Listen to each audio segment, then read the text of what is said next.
నమస్తే. ప్రస్తుతం మనతో పాటు సీనియర్ జర్నలిస్ట్ దాము బాలాజీ ఉన్నారు. ఆయనతో మాట్లాడదాం. నమస్తే సార్. నమస్తే. Sir Mazaka Sundeep Kishan's movie yeah! Release అయ్యింది. దీని రివ్యూ ఎలా ఉంది సార్? ధమాకా తర్వాత డైరెక్టర్ ధమాకా హిట్ ఇచ్చాడు. దాని తర్వాత సినిమా కాబట్టి ఒక ఎక్స్‌పెక్టేషన్స్ వచ్చాయి. అలాగే సందీప్ కిషన్ కూడా మంచి ఫామ్‌లో ఉన్నాడు. అతను చాలా మంచి ఆర్టిస్ట్ కూడా.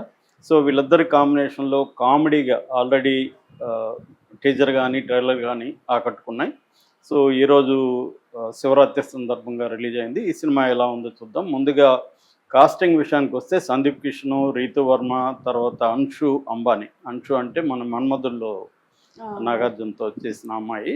తర్వాత మురళీ శర్మ, హైపర్ ఆది, మంచి కాస్టింగ్ అయితే ఉన్నారు. ఇక టెక్నీషియన్ల విషయానికి వస్తే త్రినాథరావు మక్కెన డైరెక్టరు, రాజేష్ అండ్ ఉమేష్ ప్రొడ్యూసర్లు, తర్వాత ప్రసన్న కుమార్, బెజవాడ ప్రసన్న కుమార్ అంటారు ఈయన్ని. ఈయన స్క్రీన్ ప్లే రైటరు, రచన అంటే డైలాగ్స్ కూడా ఈయనే రాశారు.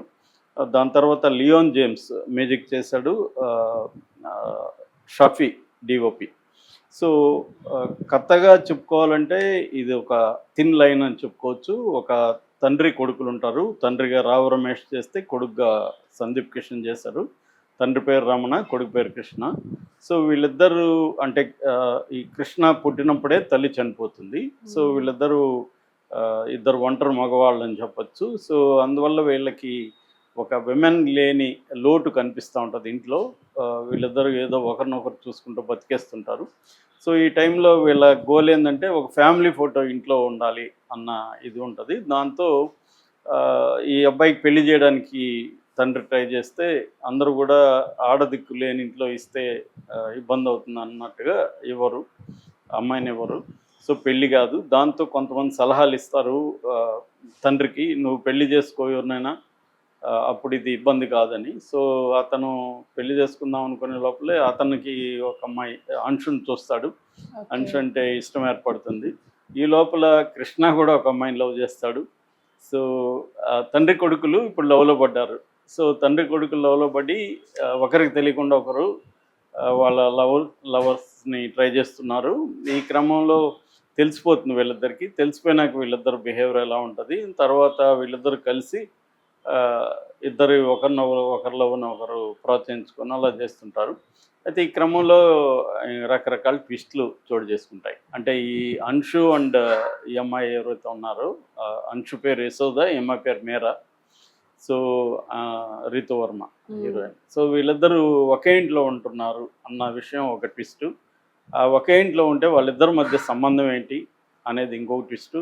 ఈ మధ్యలో మురళీ శర్మ ఒక సైకో విలన్ లాంటి వాడు. సో, మురళీ శర్మకి వీళ్ళకి సంబంధం ఏంటి, సో దీన్ని ఎలా పరిష్కరించుకున్నారు అంటే వీళ్ళు ఇప్పుడు ఆమెనేమో అంశునేమో ఈయన రావు రమేష్ పెళ్లి చేసుకోవాలి, రీతువర్మనేమో సందీప్ కిషన్ చేసుకోవాలన్నప్పుడు వీళ్ళకి వచ్చిన ప్రాబ్లమ్స్ ఏంటి, దాన్ని ఎలా ఫేస్ చేశారు, ఇది బేసిక్గా కథగా మనం చెప్పుకోవచ్చు. అయితే మామూలుగా పాయింట్ వింటే సరదాగా ఉంది. దీన్ని మామూలుగా అయితే కామెడీ జానరాలో చేద్దామని వీళ్ళు డిసైడ్ అయ్యారు. మామూలుగా కామెడీలు రకరకాలుగా ఉంటాయి. సిచ్యువేషన్ కామెడీ కావచ్చు, లేకపోతే స్లాప్ స్టిక్ కామెడీ కావచ్చు, రకరకాలుగా. మనకేంటంటే మన తెలుగులో ఒక రకమైన కామెడీ జబర్దస్త్ కామెడీ ఎవాల్వ్ అయింది ఈ మధ్యకాలంలో. జబర్దస్త్ కామెడీని పెట్టుకొని సినిమాలు తీసి హిట్ అయిన వాళ్ళు ఉన్నారు. లేటెస్ట్గా సంక్రాంతికి వస్తున్నాం, అదొక పద్ధతి.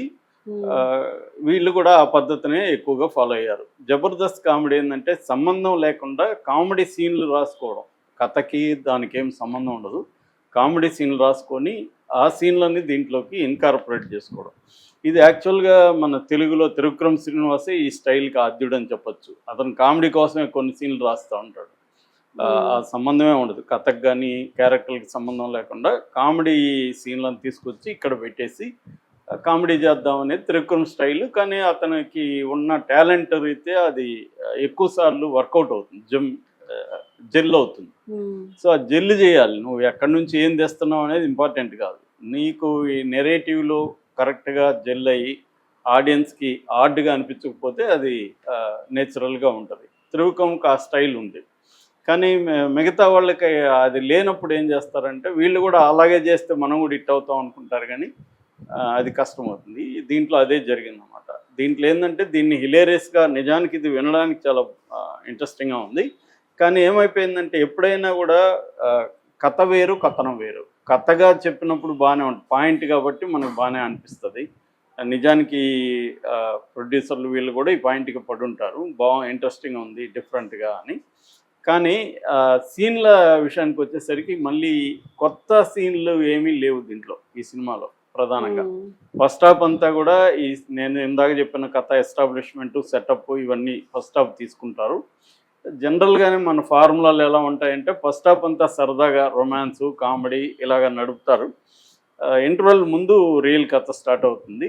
ఇంటర్వెల్‌లో ఒక బ్యాంగ్ ఇస్తారు. ఇంటర్వెల్ తర్వాత కథ ఏమైందనేది ఉంటది. General formula of Indian cinema. So ఇది కూడా అదే అలాంటి ఫార్ములానే. కాబట్టి ఫస్ట్ హాఫ్ బాగానే తీసుకెళ్లారు కామెడీ ఇవంతా.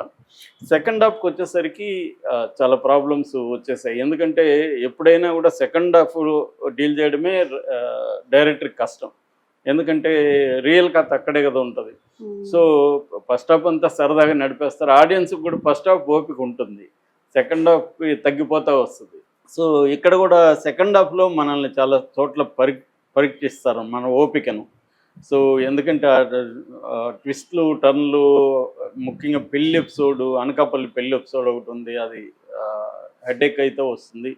సో అలా లాగారనమాట. కామెడీ రాకుండా ఫోర్స్గా కామెడీ, అంటే కామెడీని ఫోర్స్గా చేసి వాళ్ళు అక్కడ కామెడీ చేస్తున్నట్టుగా అనుకుంటారు కానీ మనకేమీ అది కామెడీగా అనిపించదు.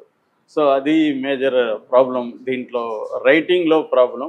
డైరెక్షన్లో కూడా మామూలుగా త్రినాథరావు మంచి డైరెక్టరే. అతనికి డైరెక్షన్కి సంబంధించి మనం కొత్తగా చెప్పాల్సిన అవసరం లేదు, ఆల్రెడీ ప్రూవ్డ్. బట్ ఏంటంటే కామెడీ వెరీ డిఫికల్ట్ యాక్చువల్గా. కామెడీ చేయడం కామెడీ కాదంటుంటారు. So it's not a comedy to do a comedy. Comedy genre అనేది కొంతమంది మాత్రమే చేయగలరు. అంటే ఒక మ్యాజిక్ చేయగలగాలి. అది ఆర్టిస్టులు, రైటింగు, డైరెక్షను అన్నీ మిక్స్ అవ్వాలి. ఇందులో వీళ్ళిద్దరూ పర్ఫెక్ట్గానే చేశారు. తండ్రి కొడుకులు ఇబ్బంది లేదు. కానీ రైటింగ్లో ప్రాబ్లం ఉంది. ఆ రైటింగ్లో ప్రాబ్లం వల్ల ఆ కామెడీ మనం అనుకున్నంత కామెడీ రాలేదు. చాలా చోట్ల కామెడీ మనకు టార్చర్గా ఉంటుంది. ముఖ్యంగా లాగుతూ ఉంటాయి. షార్ప్గా అన్నా ఉండాలి.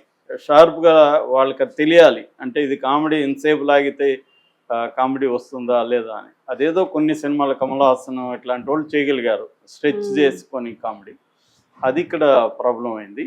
రెండోది ఒట్టి కామెడీ సినిమా, కామెడీనే చూడడానికి జనం వెళ్ళరు. వాళ్ళకి కొంత ఎమోషనల్ ఇది ఉండాలి. సినిమా అంటేనే emotional experience, consumptions of emotions. అంటే మన ఎమోషన్స్ని మనం కన్జంప్ చేసి ఫ్రెష్గా వస్తాం. మనం ఏడ్చి, మనం నవ్వి, మనం కోప్పడి, మనం భయపడి, ఇవన్నీ సినిమా చూసి అవన్నీ ఖర్చు పెడతాం కాబట్టి రిలీఫ్ వస్తుంది లోపల పెట్టుకోకుండా. ఇది సినిమా బేసిక్గా అది ఇస్తుంది మనుషులకి.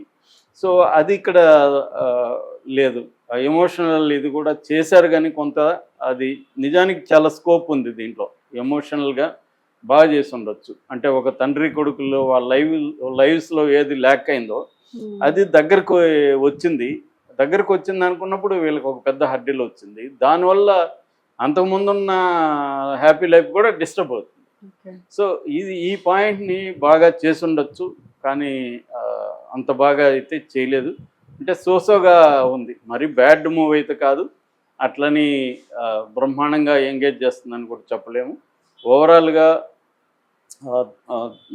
దీంట్లో పాజిటివ్స్ చెప్పుకోవాలంటే ఫస్ట్ పర్ఫార్మెన్స్ చెప్పుకోవచ్చు.